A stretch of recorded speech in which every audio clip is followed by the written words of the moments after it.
मौज के चेहरे पे फकत तड़प देखी है। मेरे मल्लाहों के बदलते हुए तेवर नहीं देखे। ए अमीर शहर, तुझे खबर तो होगी, वो लोग जो जुबानों पे ताले लगाने का फन सीखते रहे और फिर घबरा कर सन्नाटों की दहशत से मर गए। गहराइयों में बैठी थी बड़ी मछलियां और जब लगा जाल अहले जमीर का, क्या हुआ उसके बाद तुम्हें खबर तो होगी कि जिनके पेट खाली हैं उनके बाजू में कितना दम है। तू इससे बेखबर और यहाँ सब खबर है। उनके कदम तख्तो ताज हिला सकते हैं जिनके पास खोने के लिए कुछ न हो। तू समझ सकता है ऐसे लोग कोई कयामत ला सकते हैं कि अब उन उजड़े हुए सहमे हुए लोगों की सदा बुलंद होगी हवा की लहरों पर। मिलेगा हर गरीब और आम आदमी को इंसाफ। बस उठाइए फोन, कीजिए कॉल और हम बनेंगे आपकी आवाज। Welcome to the show. मैं हूं फिजा सलीम और आप देख रहे हैं दिन 15।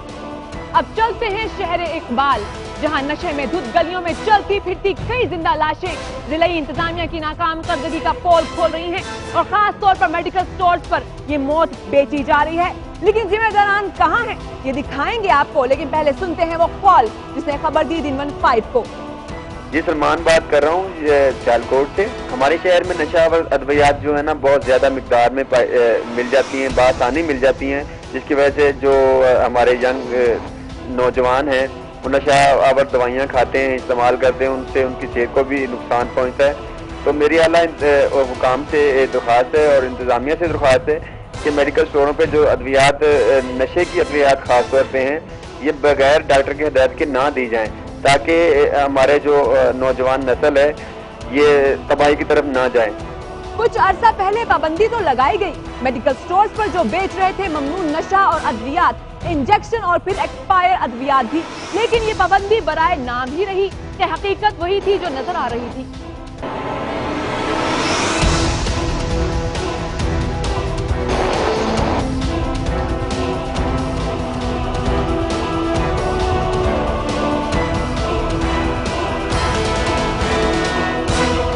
इंजेक्शन से अपने जिस्म में जहर भरते, मौत को दावत देते उन लोगों का हाल भी जरा मुलाहिजा कीजिए।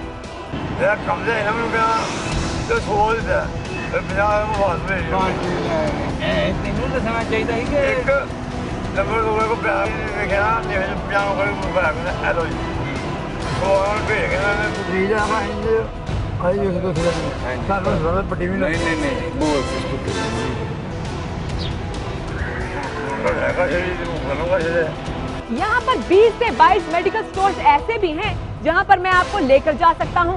इंतजामिया की नाअहली से पर्दा उठाते हुए और क्या कहा नशे में डूबे उस शख्स ने। हम इतने मजबूर हैं कि हम कचरा उठाकर जो हॉस्पिटल से आता है तो वो उठाकर अपनी दिहाड़ी का और नशे का इंतज़ाम करते हैं। सर हमारे लिए आपकी मेहरबानी है, कुछ सोचा जाए। ये जो चीज़ है सर इसको कम किया जाए।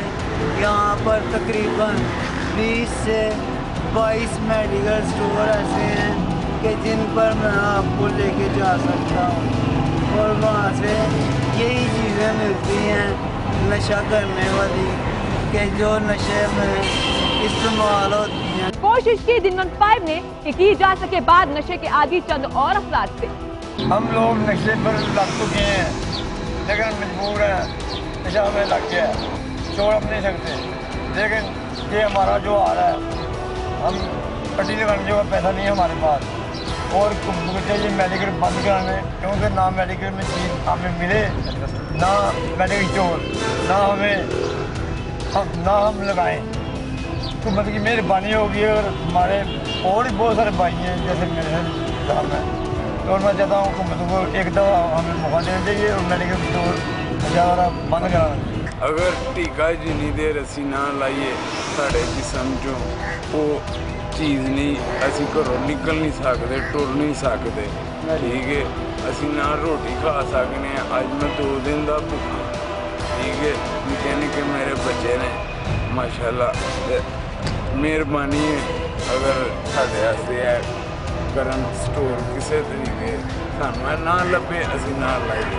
पिछे जी होए सन थोड़े जे बंद, ਤੇ ਜਨਾਬ ਨਹੀਂ ਸਨ ਲੱਭੇ, लेकिन फिर भी ਇਹਨਾਂ ਜਿਹੜਾ ਪੰਜੀ ਵਾਲਾ टीका है वो 100 ਦਾ ਵੇਚਿਆ ब्लैक। नशा कितना जानलेवा है, घरों और फिर माशरे के लिए। इस पर बात की शहरियों ने भी दिनमन 5 से और उठाया पर्दा चंद हकाइक से। ਇੱਥੇ ਜੀ ਇਹ ਸਾਰੇ ਮੁਹੱਲੇ ਦੇ ਵਿੱਚ ਨਸ਼ੇੜੀਆਂ ਹੁੰਦੇ ਨੇ ਇੱਥੇ ਔਰ ਟੀਕੇ ਲਗਾ ਰਹੇ ਨੇ। ਟੀਕਿਆਂ ਤੋਂ ਬਾਅਦ ਜਿਹੜਾ ਨਾ ਸਾਡੇ ਬੱਚੇ ਆ ਤੇ ਫਿਰਦੇ ਵੀ ਕਿਤੇ ਨੇ, ਉਹ ਵੀ ਦੇਖਦੇ ਨੇ, ਉਹ ਵੀ ਕਈ ਦਫਾ ਪੀਲੇ ਲੈ ਕੇ ਨਾ ਉਹਨਾਂ ਚੀਜ਼ਾਂ ਨੂੰ ਇਸਤੇਮਾਲ ਕਰਨਾ ਚਾਹੁੰਦੇ ਨੇ। ਉਹਦੀ ਵਜ੍ਹਾ ਨਾਲ ਜਿਹੜਾ ਨਾ ਨਸ਼ੇ ਬਹੁਤ ਜ਼ਿਆਦਾ ਇੱਥੇ ਆ ਰਹੇ ਨੇ ਇਸ ਮੁਹੱਲੇ ਦੇ ਵਿੱਚ। ਮੈਡੀਕਲ ਸਟੋਰ ਹੋਣੇ ਚਾਹੀਦੇ ताकि नशा जो है ना खत्म होना चाहिए, कम करना चाहिए। अपने ऊपर लगने वाले इस इल्जाम पर क्या कहते हैं मेडिकल स्टोर के मालिकान, ये भी मुलाहिजा कीजिए। सियालकोट में जो लोग नशा आवर अद्वियात यूज़ कर रहे हैं या सेल कर रहे हैं, उनसे गुजारिश है कि वो ये काम ना करें, क्योंकि ये जो नौजवान नस्ल है वो उनकी सेहत और उनके जो है बर्बादी हो रही है। घरों के घर जो है ना बर्बाद हो रहे हैं नशावर मेडिसिन यूज़ करने से। तो महकमा हेल्थ को चाहिए कि ये जो है ना इनका सदेबाव करें, जो गलत काम कर रहे हैं, गलत मेडिसिन अपने सेल कर रहे हैं, उनका भी चेक एंड बैलेंस करें। सब हकाइक जानने के बाद दिनमन 5 की टीम पहुंची इंतजामिया के पास ताकि जान सके उनका भी मौक़िफ़।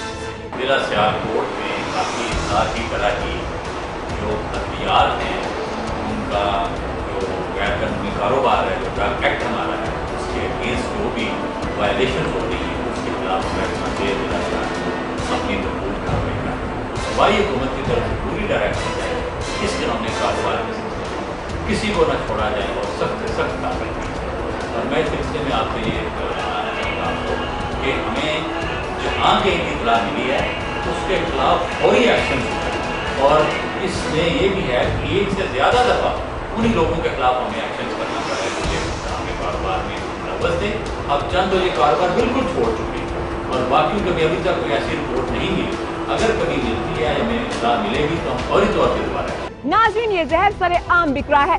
कितनी जिंदगियां तबाह हो रही हैं और कितने घरों का सुकून बर्बाद हो चुका है और इंतजामिया है कि महज तमाशाई का किरदार अदा करने के सिवा कुछ नहीं कर रही।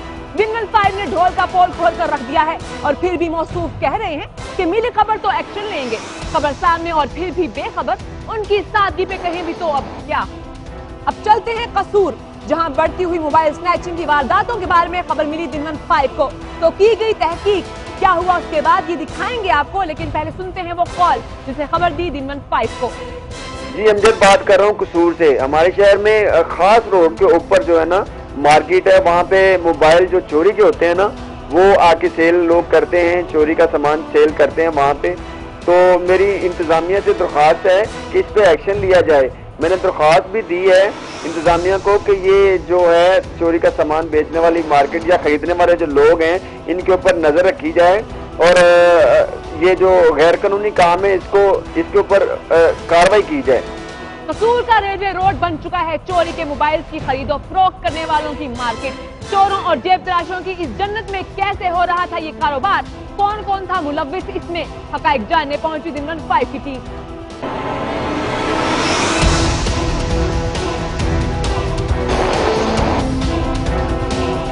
जब पहुंची टीम तो चोरी के मोबाइल की खरीदो फरोख्त करने वालों में क्या थी बहानेबाजियां, ये भी देखिए। पहले भी लेकर जाते हैं? पहले भी लेकर जाते हैं।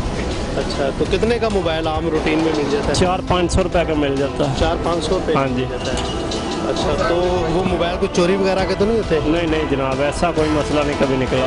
अच्छा, अब कभी आपने लिया यहाँ से कोई मोबाइल आपके पास है, आप दिखाएंगे मुझे? ये लिया था, धोखा हो गया मेरे साथ। अच्छा, क्या धोखा हुआ आपके साथ? उसने बताया था ये चलता है, ये घर लग गया हूँ, चला ही नहीं। सही नहीं, मैं मोबाइल बेचना ਇੱਥੇ ਬਹੁਤ ਜ਼ਿਆਦਾ ਜ਼ੁਲਮ ਹੋ ਰਿਹਾ। ਇਹ ਜਿਹੜਾ ਇਹ ਮੋਬਾਈਲ ਦੇਖੋ ਤੁਸੀਂ, ਇਹ ਕਹਿ ਰਹੇ ਹੋ ਬਲੂਟੂਥ, ਇਹ ਮੋਬਾਈਲ ਤੁਸੀਂ ਸਾਨੂੰ 300 ਦਾ ਇੱਥੋਂ ਦੁਕਾਨ ਤੋਂ ਜਿਹੜੀ ਤੋਂ ਮਰਜ਼ੀ ਲੈ ਜਾਓ, ਸਾਨੂੰ 300 ਰੁਪਏ ਵੱਟ ਕੇ ਦਿਖਾ ਦਿਓ। 500 1000 2000 ਬਹੁਤ ਦੂਰ ਹੈ। ਚੋਰੀ ਦਾ ਕਹਿ ਰਹੇ ਨੇ ਕਿ ਚੋਰੀ ਦੇ ਇੱਥੇ ਆਉਂਦੇ ਨੇ, ਅਸੀਂ ਕਹਿੰਦੇ ਆ ਇਹਦਾ ਸਾਨੂੰ 300 ਰੁਪਏ ਵੱਟ के दे दे। लगता है कि सब मिले हुए हैं यहाँ कि कोई भी तैयार नहीं मानने को हकीकत, लेकिन सुने उस शहरी की भी जिसने उठाया है पर्दा चंद हकाइक से। जो जमाने का चोरी का मोबाइल इत्थे विकदा है हर जुमे वाले दिन। तो पुलिस इनको पकड़ती नहीं है? पुलिस आई 2-3 दफा गलियों में घुस जाते हैं। गली में घुस जाते हैं, जी। पकड़े नहीं जाते। बस कुछ पकड़े भी हैं उन्होंने, वो खर्चा मर्चा लेके छोड़ देते। सिर्फ 200 दीजिए और मोबाइल लीजिए।